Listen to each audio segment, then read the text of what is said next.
할렐루야. 네, 여러분 얼굴을 뵈니까 하나님 만나는 것 같은 마음이 들어서 아멘 하시면 축복입니다. 하나님 만나는 것 같은 마음이 들어서 너무 행복하고 좋습니다. 서로 한번 축복하십니다. 오늘도 은혜 받고 행복하세요. 이제 오늘 여러분 들어오시면서 버림의 통에다가 우리가 뭘 버릴까? 또 하나 우리 채움의 통에다가 무엇으로 채울까? 오늘 우리 버림의 통에 버리고 싶은 것이 바로 뭐냐면 욕심을 버리고, 우리 채움의 통에 무엇을 채우기를 원하느냐면 자족을 채우셨으면 좋겠습니다. 이 사람이 살면서 이 욕심을 버린다고 하는 것이 얼마나 어려운지 아마 모두가 다 공감을 하고 있는 단어가 바로 이 욕심이라고 하는 단어입니다. 물론 우리가 거룩한 욕심은 때로는 필요합니다. 더욱 큰 은사를 사모하라, 욕심을 내라, 그 말이잖아요. 야곱 같은 경우에 있어서는 이제 천사가 막 씨름을 하면서 나 축복하지 않으면 당신 절대로도 올 수가 없다. 어떤 야곱의 야성적인 어떤 욕심의 모습을 우리가 거기서 이제 발견을 할 수가 있죠. 또 하나 엘리사라고 하는 사람이 있었잖아요. 엘리사가 자기의 스승 엘리야에게 요구합니다. 당신의 영성을 나에게 갑절로, 영감을 갑절로 주시오. 이제 그 모습, 어떤 영적인 의미에서의 가지는 거룩한 욕심이라고 볼 수 있습니다. 그런데 그런 욕심은 우리가 필요하지만은 은혜 받기 위한 욕심, 새벽을 깨워서 하나님의 도움 받고 싶은 욕심, 아버지의 복을 받고 싶은 욕심, 내 믿음이 막 자라가는 욕심, 우리 부교육자들이 어떤 일이 있어도 차상령보다 더 잘 되고자 하는 욕심, 아멘 좀 크게 해주세요. 차상령보다 더 잘 되고자 싶은 욕심, 이제 그런 욕심은 있어야 된다, 그 말이에요. 거룩한 의미에서의 욕심은 꼭 필요합니다. 어쩌든 기도 열심히 하려고 하는 욕심, 금년에는 성경을 한번 읽어보려고 하는 욕심, 그런 욕심들은 꼭 우리에게 필요해요. 우리가 하나님을 믿고 교회를 섬길 때에도 어쨌든 저 사람보다 내가 조금 더 하리라, 여러분 그런 욕심은 참 좋은 욕심이에요. 그러나 어떤 면에서 이 세상적인 욕심은 지나치면 우리가 불행합니다. 모든 죄를 짓는 씨앗이 무엇인가? 지나친 욕심 때문에, 그것 때문에 우리가 죄를 짓는 거예요. 그래서 우리가 욕심을 버림의 통에다가 던져버리고, 무엇을 우리가 채우기를 원하는가? 자족입니다. 여러분, 자족은요 하나님이 주시는 은혜예요. 은혜 받지 않으면 이 자족의 마음을 참 갖기가 어렵습니다. 성령님이 우리에게 주시는 축복 가운데 하나가 바로 자족입니다. 그래서 이 자족은 무엇을 우리에게 와야 자족할 수 있는가? 은혜 받아야 자족할 수 있어요. 두 번째로, 어느 때 우리가 자족할 수 있는가? 우리가 감사할 때 자족할 수 있습니다. 어느 때 우리가 자족할 수 있는가? 우리가 남과 비교하지 않아야 자족할 수 있습니다. 그러니까 은혜 받으면 은혜 받을수록 하나님 우리에게 자족의 마음을 주십니다. 자족이라고 하는 것은 스스로 만족하는 거예요. 무슨 외부적인 것이 채워져서 만족하는 것이 아니라 내 존재 자체가 감사한 거예요. 내 존재 자체가 너무 행복한 거예요. 내 존재 자체가 너무 귀한 거예요. 예수 믿고 나니까 나라고 하는 이 인간이 얼마나 소중한지, 하나님이 나를 이렇게 사랑하셨구나. 나는 나 스스로에 대해서 그렇게 평가한 적이 없어요. 내 스스로에 대해서 항상 남과 비교하면서 그렇게 나 스스로를 평가하고 나를 들여다보던 나가 하나님의 시각으로 나를 들여다보니까 나를 위해서 십자가를 지시고, 나를 위해서 하나님이 이 세상에 인간의 몸을 입으시고, 성령님이 내 안에 계시고, 예수님이 내 곁을 떠나지 않으시고 섬길 수 있는 교회를 주시고, 주변에 좋은 우리 장로님들을 세우시고, 부교육자들을 보내주시고, 좋은 우리 구역장님, 지역장님들을 세우시고, 교사들을 세워주시고, 그런 모습들을 가만히 생각하면 생각할수록 이게 하나님의 은혜가 너무 큰 거예요. 그러니까 이 자족은 바로 하나님이 베풀어 주시는 은혜 받을수록 우리 속에 뭐가 나오는가? 자꾸 하나님 앞에 자족 가족의 마음이 생기는 거예요. 자주 가면 어떤 것이 특징인가? 바로 감사가 터집니다. 오늘 아침 눈 떴다고 하는 이 자체가 너무 감사한 거예요. 어제 우리 어느 장로님 통해서 내가 들었습니다. 전주에 계시는 분이신데 52살 부부가 이렇게 저녁에 주무셨는데 아침에 일어나 보니까 부인이 세상을 떠난 거예요. 세상에 52살밖에 되시지 않는 젊은 분이 어떻게 주무시다가 갑자기 세상을 떠나느냐고요. 이게 아침에 눈 떴다고 하는 이 자체가 감사한 거예요. 당연한 거 아닙니다. 또 하나, 비교하지 않아야 우리가 자족할 수 있습니다. 그래서 여러분, 이 새벽에 하나님, 내 속에 지나친 욕심을 버리게 하옵소서. 너무 지나친 욕심 속에 내가 사로잡히지 않도록 버릴 수 있도록 축복하여 주시옵소서. 자식에 대한 욕심도 너무 지나치면 불행해요. 하나님이 주신 그릇만큼 하나님이 쓰시면 축복이잖아요. 이웃집 아이하고 비교해서 그 아이보다 높아가고 그 아이보다 앞서가야 그래야 된다고 하는 생각 속에 우리들의 기준을 맞추지 말고 하나님께서 쓰시리라고 믿고 하나님께서 쓰시리라고 믿고 그러면서 그냥 하나님 이 자녀 우리에게 맡겨주셔서 감사합니다. 그래서 우리가 이 새벽에 욕심이라고 하는 버린 것을 버림의 통에 과감하게 던져버리고 그리고 우리가 자족의 마음으로 탈무드에 그런 말이 있습니다. 사람은 가장 작은 것에 감사하고 작은 것에 만족하는 사람이 가장 큰 행복을 누리고 사는 사람이다. 그래서 오늘 성경에 보시면은 사도 바울이 지금 어떤 상태 속에 있는가, 환경이 황무지와 같습니다.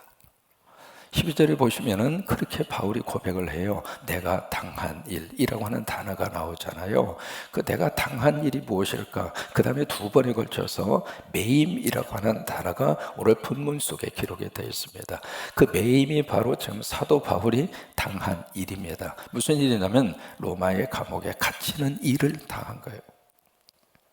1차, 2차, 3차에 세계 선교 여정을 다 마치고 나서 거기에 이제 사도 바울이 예루살렘으로 가려고 합니다. 그러니까 주변에 있는 사람이 다 만류를 해요. 거기 가시면 큰일 납니다. 심지어 거기에 이제 선지자의 딸들이 다 환상을 보고 하나님께서 말씀하십니다. 거기 가시면 큰일 나십니다. 가지 마십시오. 그때 사도 바울이 아니다. 나는 그 길을 가리라. 그래서 예루살렘으로 갑니다. 예루살렘으로 가는데 예루살렘에 도착을 해서 거기에서 로마 사람들에게 잡힙니다. 잡혀서 거기서 이제 그 재판을 받게 되는데 이 사도 바울이 그렇게 요청을 해요. 나는 여기서 재판 받기가 싫다. 나는 로마의 시민권자이기 때문에 황제의 재판을 정한다. 그렇게 해서 이제 황제에게 항소를 합니다.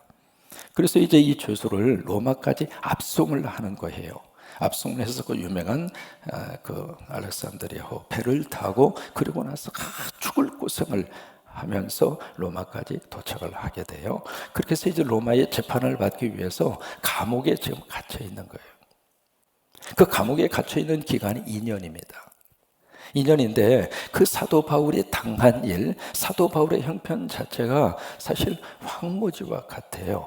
아무것도 없는, 황량하게 이를 데 없는 그런 처지와 환경, 그것이 바로 사도 바울이 당해져 있는 지금 당한 일이고 사도 바울에 매여 있는 현장이라 그 말이에요. 그런데 황무지와 같은 이 사도 바울의 이 삶의 환경을 사도 바울은 어떻게 지금 보고 있는가? 바울이 가장 마음속에 가지고 있었던 꿈이 하나 있었습니다. 그 꿈이 바로 뭐냐면 나는 로마로 가리라. 구경 간다 그 말이 아닙니다. 로마 속에 복음으로 그 로마를 점령하리라. 그 꿈이 있었습니다. 그런데 하나님이 어떻게 그를 로마로 갈 수 있도록 하셨는가? 죄수가 돼서. 바울이 생각했던 내용하고요, 그가 로마에 가게 된 모든 과정과 결과가 전혀 다릅니다. 근데 어쨌든 그가 로마에 딱 오게 됐어요. 오게 되면서 뭐라고 딱 고백하는가? 이것은 하나님이 내 소원을 들어주셨다. 그러겠다 고백하는 거예요. 여러분, 그것이 마치 황무지에서 피어난 꽃과 같다 이 말이에요. 현실과 환경은 황무지와 같지만은, 거친 광야와 같지만은, 그것을 통해서 하나님이 내 소원을 이루어 주시고 하나님의 뜻을 이루시고 하나님 나라를 확장시키시고, 오늘 이 황무지와 같은 그의 삶을 어떻게 사도 바울이 들여다보고 있는가? 세 가지로 보고 있습니다. 첫째는 그의 황무지와 같은 이 상황을 퇴보로 보지 아니하고 진보로 보고 있습니다. 두 번째로 이 황무지와 같은 이 상황 속에서 사도 바울은 주변 가치를 주목하는 것이 아니라 그에게 허락하신 핵심 가치를 주목합니다. 세 번째로 사도 바울은 황무지라고 하는 현실 때문에 좌절한 것이 아니라 앞으로 하나님께서 하시게 될 미래를 들여다보면서 기뻐하십니다. 이것이 오늘 함께 읽은 말씀을 통해서 주시는 세 가지의 메시지예요. 이 황무지라는 환경을 딱 만났는데 그렇게 이제 고백을 하고 있어요. 12절을 함께 읽으시겠습니다. 12절 말씀 함께 읽습니다. 형제들아, 내가 당한 일이 도리어 복음 전파의 진전이 된 줄을 너희가 알기를 원하노라. 이게 진전이라고 하는 말을 쓰고 있거든요. 진전이라고 하는 말은 영어로 advance라고 하는 말입니다. 진보라고 하는 뜻이에요. 그러니까 지금 그가 당한 그 일이, 감옥에 갇혔다고 하는 이 황무지가 그의 삶 속에 있어서 그의 인생을 퇴보시키는 것이 아니라 그것 때문에 자기 인생이 진보됐다 이 말이에요. 그러면 어떤 진보가 그 속에서 일어나게 됐는가? 두 가지의 진보가 일어납니다. 첫째는 뭐가 일어났냐면 옥중 선교가 가능했어요. 그 다음에 주변 사람들에게 어떤 선교를 할 수 있는 동기를 부여합니다. 이 두 가지의 진보가 일어났다, 그렇게 고백을 해요. 그러면서 13절 말씀에 그렇게 이제 말씀을 하시고 있습니다. 13절 말씀, 이름으로 나의 매임이 예수 그리스도 안에서 모든 시위대안과 그 밖에 모든 사람에게 나타났다. 거기 시위대라고 하는 것은 지금 사도 바울이 갇힌 그 감옥이 황제의 친위대들이 갇히는 감옥이에요. 황제의 측근들이 갇히는 감옥이라 그 말이에요. 일반 죄수들이 갇히는 감옥이 아니고 황제의 주변에 있는 사람들이 잘못해서 갇히는 감옥이에요. 왜 그랬을까요? 바울이 황제의 재판을 받게 되어져 있으니까 그 감옥에 갇힌 거예요. 그 감옥에 갇혔는데 그 감옥에 갇혀서 무슨 역사가 나타나게 되는가? 그 감옥에서 가만히 그 감옥 안에서 황제 주변에 있는 사람들을 만날 수 있는 기회를 제공받은 거예요. 여러분, 쉽게 만날 수 있는 사람들이 아니잖아요. 그 사람들을 만날 수 있는 그 기회를 가지게 돼서 그들에게 자연스럽게 복음을 전가하게 됐어요. 그래서 빌립보서 4장 저 끝부분에 가서 보시면은 무슨 단어가 나오느냐면 4장 22절에 보시면 그 단어가 나옵니다. 4장 22절에 모든 성도들이 너희에게 문안하되, 특히 누구의 집? 가이사의 집. 이 가이사의 집이 누구인가? 황제. 그러니까 벌써 그들 속에 복음이 들어가는 거예요. 근데 그 복음을 언제 전하게 됐는가? 감옥에 갇혔을 때. 거기에 갇혔을 때 자연스럽게 그들을 만나게 됐고 그들 속에 복음을 전하게 된 거예요. 그리고 또 하나, 감옥을 지키는 사람이 24시간 지키는데 이게요, 그 6시간마다 사교대를 합니다. 그럼 하루에 몇 사람을 만나느냐면 4명을 만나요. 4명을 만나는데 2년 동안 감옥에 있었으니까 몇 명을 만났을까? 계산해 보세요. 1430명. 1440명의 거기 보초병들에게 복음을 전할 수 있는 기회를 얻게 된 거예요. 그러니까 이 감옥에 갇혔다고 하는 것이 사도 바울의 인생의 패배가 아니고, 그 인생의 퇴보가 아니고, 그 인생이 끝난 것이 아니라 감옥에 갇혔다는 이 황무지가 또 다른 길을 열어주는 기회가 된 거예요. 여러분, 하시다가 뭔가 막혔을 때 그게 끝이 아니에요. 그것을 통해서 하나님이 또 다른 길을 열으세요. 또 다른 길을 열으세요. 또 다른 길을 열어주세요. 그러니까 이 황무지가 바울에게 있어서는 인생 퇴보가 아니란 말이에요. 또 다른 하나님이 허락하시는 진보가 된 거예요. 또 하나, 두 번째, 선교를 동기부여했다. 그것이 바로 14절에서 17절까지입니다. 두 가지로 나타납니다. 바울이 감옥 안에서 막 복음을 전한다는 이야기를 듣고 주변 사람들이 용기를 얻습니다. 우리도 전하자. 바울이 저런 환경 속에서 복음을 전하는데 우리가 가만히 있으면 되겠는데, 그래서 긍정적인 자극을 받은 거죠. 그래서 나도 하자, 나도 거기에 동참을 하자. 여러분, 우리 교회 안에 십자가 세우는 이 일에 긍정적인 동기를 하나님이 여러분들에게 꼭 부어주시기를 바라고, 그 긍정적인 동기를 통해서 헌신하시는 분들이 참 많아지고 있습니다. 오늘도 이제 십자가 헌금 또 어제 받아가지고 왔거든요. 십자가 헌금 바치려고 만나자고 그러면 저는 열일을 제껴놓고 달려갑니다. 헌금 받아오려고. 어제가 적금 타는 날이었다고 그래요. 이 재단에 오자마자 그 동기를 받으신 거예요. 그래, 나도 십자가 세우자. 여러분, 그런 마음을 누가 주셨는가? 성령님이 주시는 거예요. 하나님이 주시는 거예요. 여러분, 그게 복받는 마음이에요. 우리가 이 세상 떠난 다음에 남길 수 있는 게 뭐예요? 비석 하나 남기고 갈 겁니까? 주님의 이름으로 십자가 필요한 곳에, 지금 우리가 한 1250만 원, 1200만 원을 통해서 십자가를 세우는데, 그것도 몇 년 지나고 나면 그 돈 가지고는 십자가 못 세웁니다.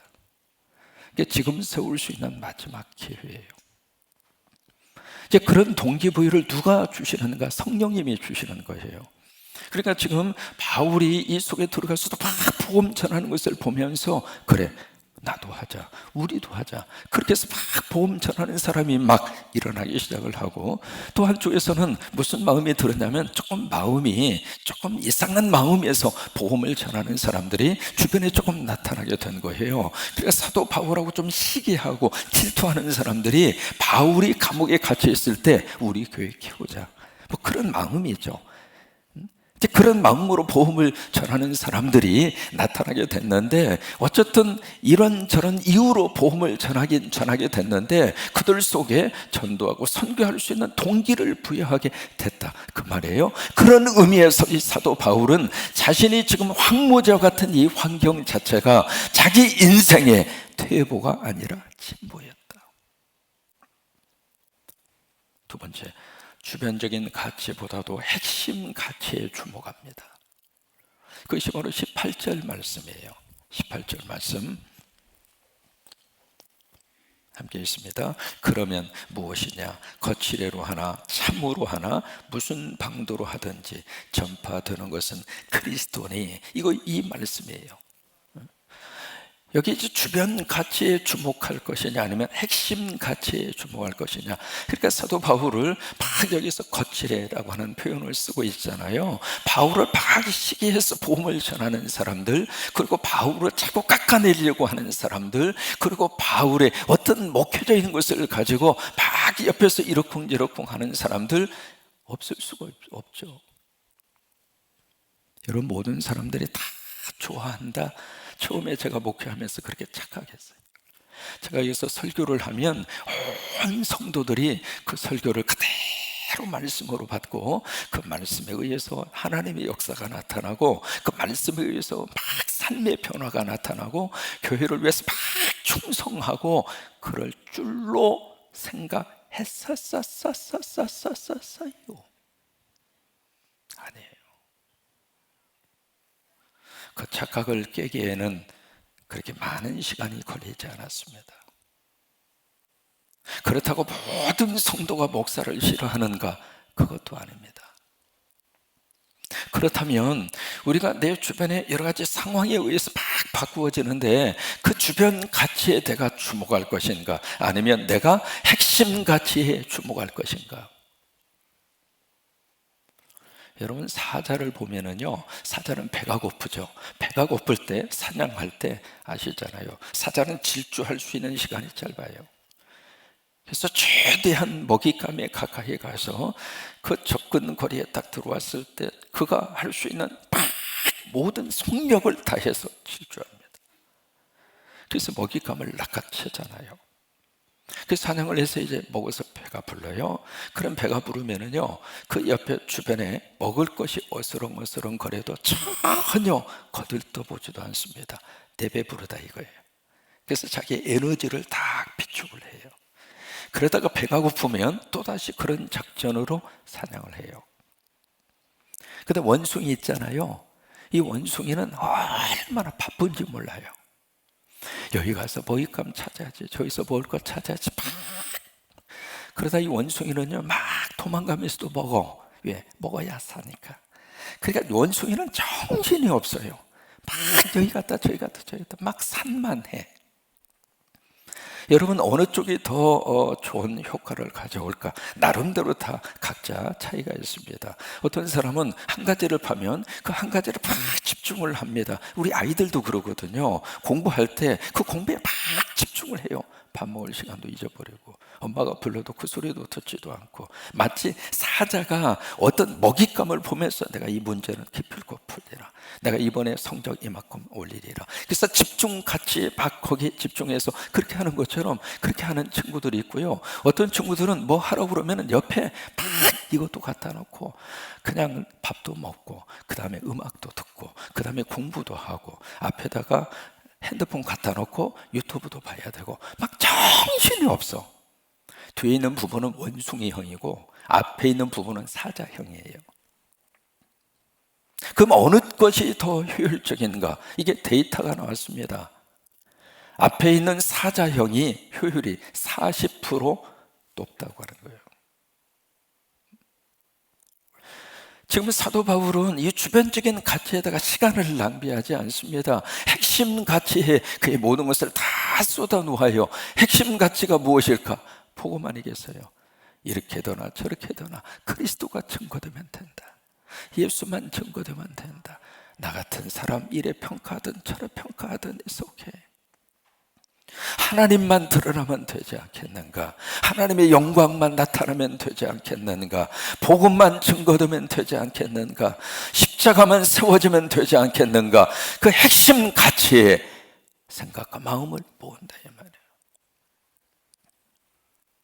세 번째로, 현실 문제 때문에 좌절하지 않았습니다. 미래 때문에 미래를 보고 여기에 기뻐하고 있습니다. 이것이 18절 그 부분입니다.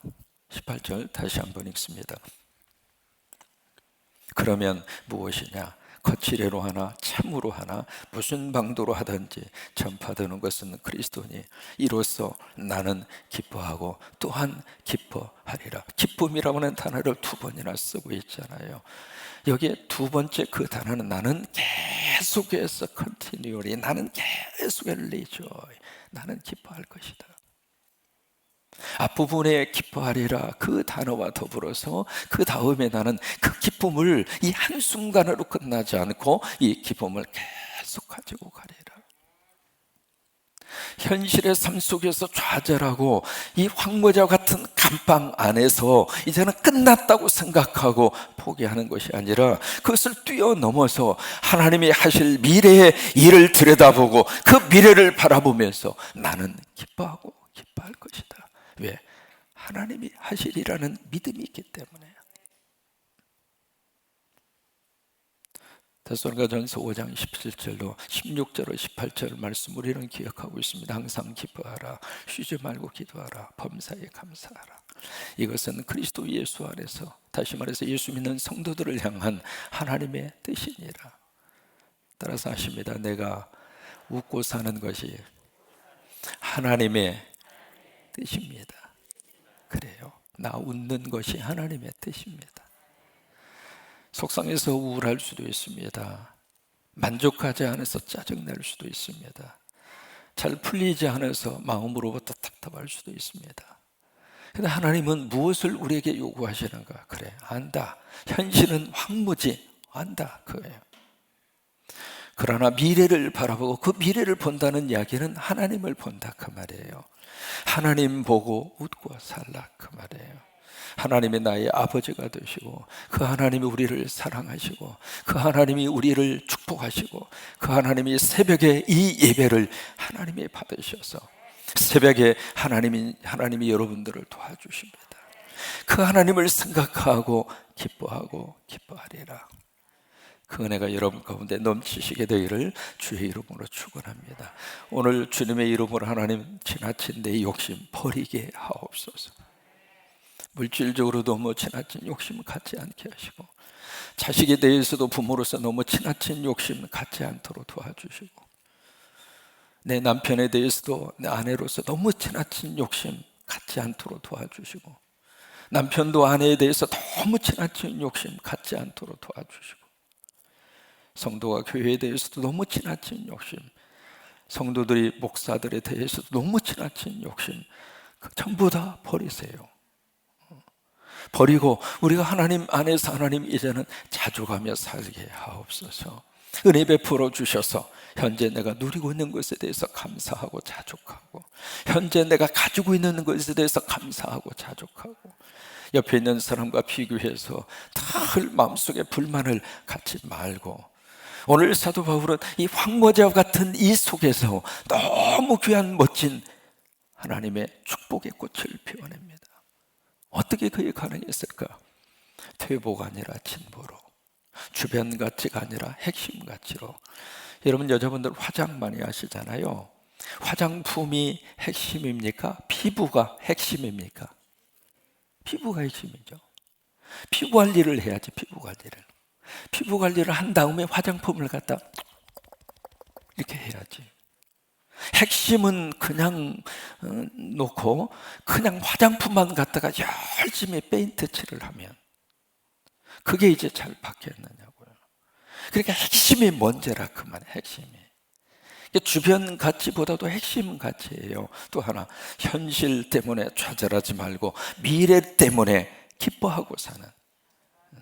오늘 새벽에도 여러분들이 열심히 뿌려서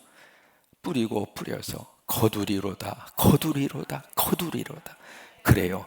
이 새벽에 함께 뿌리고, 새벽부터 여러분들이 함께 나오셔서 뿌린 이 귀한 예배와 기도와 말씀과 그리고 버림 그리고 채움, 그 모든 것을 우리가 지금 뿌리고 있는 거거든요. 이 새벽에 뿌리는 것마다 하나님이 거두시도록 축복하시기를 바라고, 하나님의 귀한 역사가 오늘도 여러분 가운데 충만하시기를 주의 이름으로 축원합니다.